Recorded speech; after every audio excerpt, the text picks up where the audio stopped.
শোনো, এই জায়গাটায় আমি নিয়েছি, বুঝছো? এখানে একটা কোম্পানি করব, কেমন হবে? বাহ, অনেক সুন্দর জায়গা।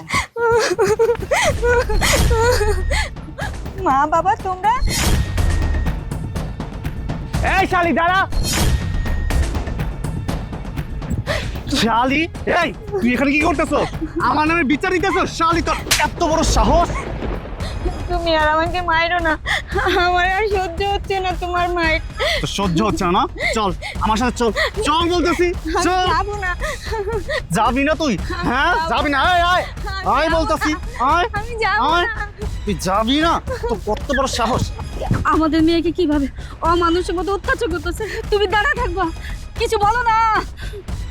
আমি কি বলবো? ও আমার মেয়ে না। তুমি কি সবকিছু ভুলে গেছো? তুমি সবকিছু ভুলে গেছো? ও যেদিন আমার নাক কান কাইটে দিয়া, আমার মান সম্মান ধুলায় মিশাই দিয়া একটা ফকিনীর বাচ্চা লগে একটা নেশাখোর পোলার হাত ধরে বাইকে গেছে। আবার যাবার সময় আমার 50 লাখ টাকা নিয়ে গেছে। যাই হোক, ও তো আমাদের মেয়ে, ও ভুল করছে, আমরা তো ভুল করতে পারি না। ওই দেখো, ওই অমানুষটা আমার মেয়েটাকে মাইরে ফেলবে, আমার মেয়েটাকে মাইরে ফেলবে। এই শান, ওঠ ওঠ বলতেছি, ওঠ। শোন, কি করতেছস? তোর বাপ মায়ের কাছে আমার নামে নালিশ দিতেছস?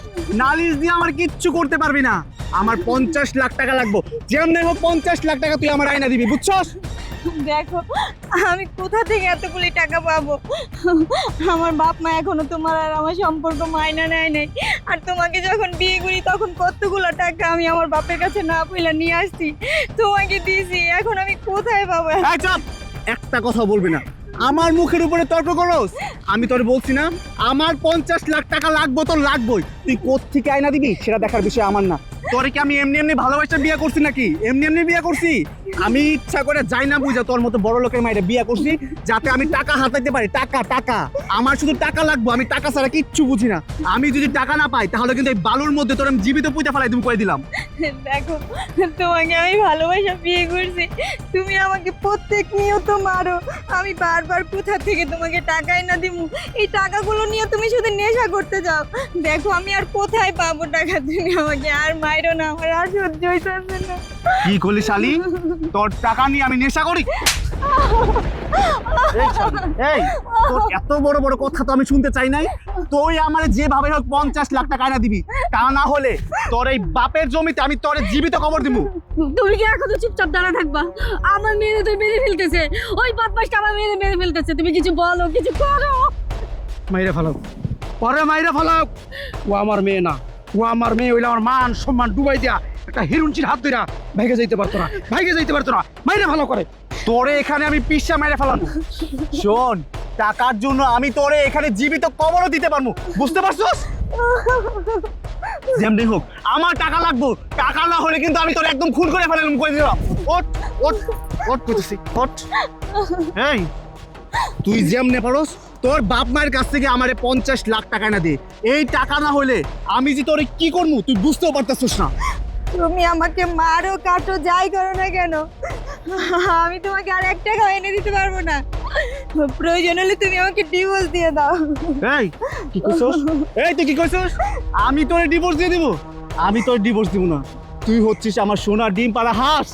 আমি তোরে ঘরে রাখা দিব, দরকার পড়ে আমি মারমু কাটমু, কিন্তু আমি তোরে ডিভোর্স দিব না। তোরে দেওয়াই আমি টাকা পয়সা নিয়ে আসবো। তুই যেভাবেই হোক আমার টাকা তুই এনে দিবি। আমার 50 লাখ টাকা আজকের দিনের মধ্যে আমার লাগবে। তুই আমার যেমনি হোক এনে দিবি, তা না হলে তোরে আমি কিন্তু এখানে জ্যান্ত পুঁতে ফেলাই দিব, কয়ে দিলাম। কি ব্যাপার, তুমি এখনো পাথরের মতো দাঁড়ায় থাকবা? তুমি একটা কিছু করো। ও, কিছু করবে না তো? থাক, আমার মেয়ে তো, আমি যাই, আমি একটা কিছু করবো। দাঁড়াও, আসো। এই তোরে আমার হাত থেকে কেউ বাঁচাইতে পারবো না। আমার শুধু টাকা চাই, টাকা। টাকার জন্য আমি সবকিছুই করতে পারি। এই আপনার এত বড় সাহস, আপনি আমাকে থাপ্পড় মারলেন? তোর এত বড় সাহস, তুই আমার জমিনে দাঁড়াইয়া আমার সামনে আমার মেয়ের মারতাছস? ও আমার বউ, আমি আমার বউরে মারমু কাটমু, যা ইচ্ছা তাই করমু। আপনি বলার কি? এই আয় আয় এখানে। এক্ষণে পুলিশে ফোন দিবি। পুলিশে ফোন দিয়া তোরা আমি ধরাই দিব। পুলিশ? এই তুই ভালো ভালো বাসায় আয় করতেছি, বাসায় আয় করতেছি। মা, মা গো, আমার ভুল হয়ে গেছে মা। হে মানুষটাকে বিয়ে করে আমার অনেক বড় ভুল হয়ে গেছে, তোমরা আমাকে মাফ করে দাও মা। বাবা, বাবা আমাকে মাফ করে দাও তোমরা। আমি বুঝতে পারি নাই যে এই জানোয়ারটা এত অমানুষ, এত নির্যাতন আমার উপরে করবে। আমাকে মাফ করে দাও তোমরা। হে মানুষটাকে বিয়ে করে আমি অনেক বড় ভুল করে ফেলেছি বাবা, তোমরা আমাকে মাফ করে দাও। করে নিয়ে বাসায় আসো। চল মা চল।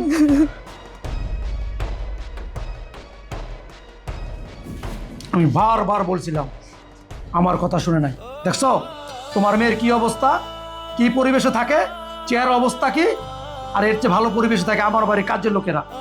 ছি ছি ছি, আমার মান সম্মান সব কিছু ধুলাই মিশাই দিয়া এক ভিখারির বাচ্চার হাত ধরে চলে গেছিলি ভালোবাসা। দেখো ভালোবাসার চিহ্ন সারা গায়ে আইকা দিছে। কি রে মা, তুই কি ভেবেছিস তোর বাবা আর আমি তোকে ভালোবাসি না? তারপরে তুই কেন এত অন্যায় অত্যাচার সহ্য করে ওইখানে পড়েছিলি? আরো আগে কেন আসলি না? তোর বাবা কি তোকে তাড়িয়ে দিত? মা আমি কিভাবে আসতাম মা, কিভাবে তোমাকে আর বাবাকে আমার মুখটা দেখাইতাম বলো? তোমাদের মান সম্মান সব ধুলাই মিশিয়ে দিয়া আমি এক মানুষের সাথে চলে গেছিলাম। যাওয়ার সময় বাবার 50 লাখ টাকা নিয়ে গেছিলাম না বলে মা। ওই জানোয়ার জানো না মা, আমার পুরো শরীর আর রাখেনি মা, মেরে মেরে আমি বুঝতে পারিনি যে ও নেশাখোরও বাজে একটা ছেলে মা। মা গো, আমি ভেবেছিলাম আমি যদি তোমার কাছে আর বাবার কাছে ফেরত চলে আসি, যদি তোমরা দুজন আমাকে না মেনে নাও, দূর দূর করে দাঁড়িয়ে দাও মা, এই জন্য আমি ভয়ে আসিনি মা। আমি অনেক অত্যাচার সহ্য করেছিলাম মা, কিন্তু এখন আর পাচ্ছি না। তোমরা দুজন আমাকে ক্ষমা করে দিয়ে আমাকে মেনে নাও মা। ওই ফকিনীর বাচ্চায় তোর কখনোই ভালোবাসা নাই। ওই ফকিনীর বাচ্চায় ভালোবাসা আমার টাকা পয়সাকে। দেখলি না আমার সামনে তোকে টাকার জন্য কিভাবে মারলো? আমি তোর অনেক বুঝাইছিলাম, কিন্তু তুই আমার কোনো কথা শুনোস নাই। যদি শুনতি আজকে এই দিন দেখতে হতো। বাবা তুমি ঠিকই বলেছো, ওই বজ্জারটা কখনোই আমাকে ভালোবাসেনি, ভালোবেসেছে তোমার টাকাকে। ও প্রতিনিয়ত আমাকে মারতো বাবা টাকার জন্য, শুধু বলতো তোর বাবার কাছ থেকে টাকা এনে দে, টাকা এনে দে, টাকা এনে দে। তুমি দেখেছো আমার মেয়েটার কি অবস্থা করেছে? আমার মেয়েটা এরকম ছিল না, 6 মাসের ভিতরে আমার মেয়েটাকে শেষ করে দিয়েছে। তুমি এক কাজ করো, তুমি থানায় যাও, এক্ষুনি যাও, ওই বদমাইশটার একটা উচিত শিক্ষা হোক। হ্যাঁ মা তুমি ঠিকই বলেছো, ওই বদমাসটার একটা উচিত শিক্ষা হওয়া দরকার। মা 6 মাসে আমাকে মেরে আরও রাখেনি মা, আমিও চাই ওই বদমাসটা যেন একটা শিক্ষা হয়। হ্যাঁ আমি যাইতেছি, ওর একটা ব্যবস্থা আমি করবই।